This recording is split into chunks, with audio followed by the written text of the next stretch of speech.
ಎಲ್ಲರಿಗೂ ನಮಸ್ಕಾರ.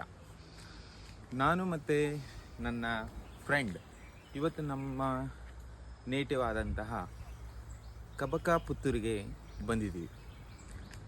ಆ್ಯಕ್ಚುಲಿ ನೆನ್ನೆ ಬಂದಿದ್ದೀವಿ.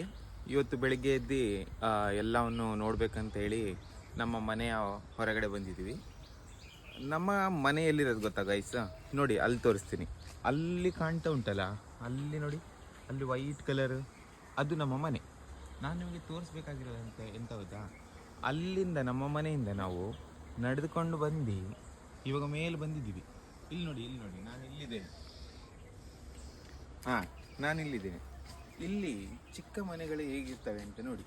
ಒಂದು ಮನೆ ಆ ಕಡೆ ನೋಡಿ, ಅಲ್ಲಿ ಮತ್ತೆ ಮನೆ ಈ ಕಡೆ ನೋಡಿ, ಈ ಕಡೆ ಮತ್ತೆ ಆ ಕಡೆ ನೋಡಿ, ದಾರಿ ಉಂಟು. ಹೌದಾ? ಇಲ್ಲಿ ನೋಡಿ, ಇಲ್ಲಿ ಮರಗಳು ಎಷ್ಟಿದಾವೆ ಅಂತ ಹೇಳಿದ್ರೆ ಊಹಿಸ್ಲಿಕ್ಕೆ ಆಗೋದಿಲ್ಲ. ಈ ಮರ ಕಾಣ್ತಿದೆಯಾ? ಇದು ನನ್ನ ಲೆಫ್ಟ್ ಸೈಡ್, ಇದು ಗೋಡಂಬೆಯ ಮರ. ಇನ್ನೊಂದು ನನ್ನ ರೈಟ್ ಸೈಡ್, ಇದು ಮಾವಿನ ಮರ. ಮತ್ತೆ ಅಲ್ಲಿ ನೋಡಿ ಹಲಸುಗಳು ಕಾಣ್ತಾ ಇರೋದು, ಹಲಸಿನ ಹಣ್ಣು. ಆ್ಯಕ್ಚುಲಿ ಇದು ಹಣ್ಣಲ್ಲ, ಕಾಯಿದು. ಇದರಿಂದ ನಾವೇನು ಮಾಡ್ಬೋದು? ಪಲ್ಯವನ್ನು ಮಾಡ್ಬೋದು. ಮತ್ತೆ ಒಂದು ಮರ ಇಲ್ಲಿ ನೋಡಿ, ಮಾವಿನ ಮರ ಇದೆ. ಮಾವಿನ ಮರಕ್ಕೆ ಮತ್ತೆ ಅಲ್ಲಿ ನೋಡಿ ಪೆಪ್ಪರ್ ಅಂದರೆ ಕಾಳು ಮೆಣಸಿನ ಬಳ್ಳಿ ಹೋಗ್ತಾ ಇದೆ ಅಲ್ಲಿ. ಮತ್ತು ಇನ್ನು ಕೆಳಗಡೆ ಬಂದರೆ ದಟ್ಟವಾದ ಕಾಡು ನೋಡ್ಬೋದು ನೀವು.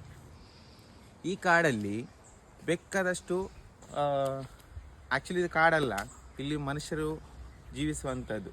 ಮತ್ತು ಫ್ಲವರ್ಸ್ ನೋಡ್ಬೋದು ನೀವು, variety of flowers, variety of ಗಿಡಗಳು. ಇವಾಗ ನಾವು ಕೆಳಗಡೆ ಹೋಗ್ತಾ ಇದ್ವಿ ನೋಡಿ, ಇಲ್ಲೊಂದು ಮನೆ ಇದೆ, ಎಷ್ಟು ಚೆನ್ನಾಗಿದೆ ನೋಡಿ. ಇವಾಗ ನಮ್ಮ ಆಂಟಿ ಮನೆಗೆ ಸ್ವಲ್ಪ ಬೇಗ ಬಾ. ಮತ್ತು ನಾವು ಈ ಕಡೆ ನೋಡ್ಬೋದು, ಈ ಕಡೆ ಅಡಿಕೆ ತೋಟ ಉಂಟು. ಈ ಕಡೆ ಅಡಿಕೆ ತೋಟ, ಇಲ್ಲಿ ನೋಡಿ ಅಡಿಕೆ ತೋಟ.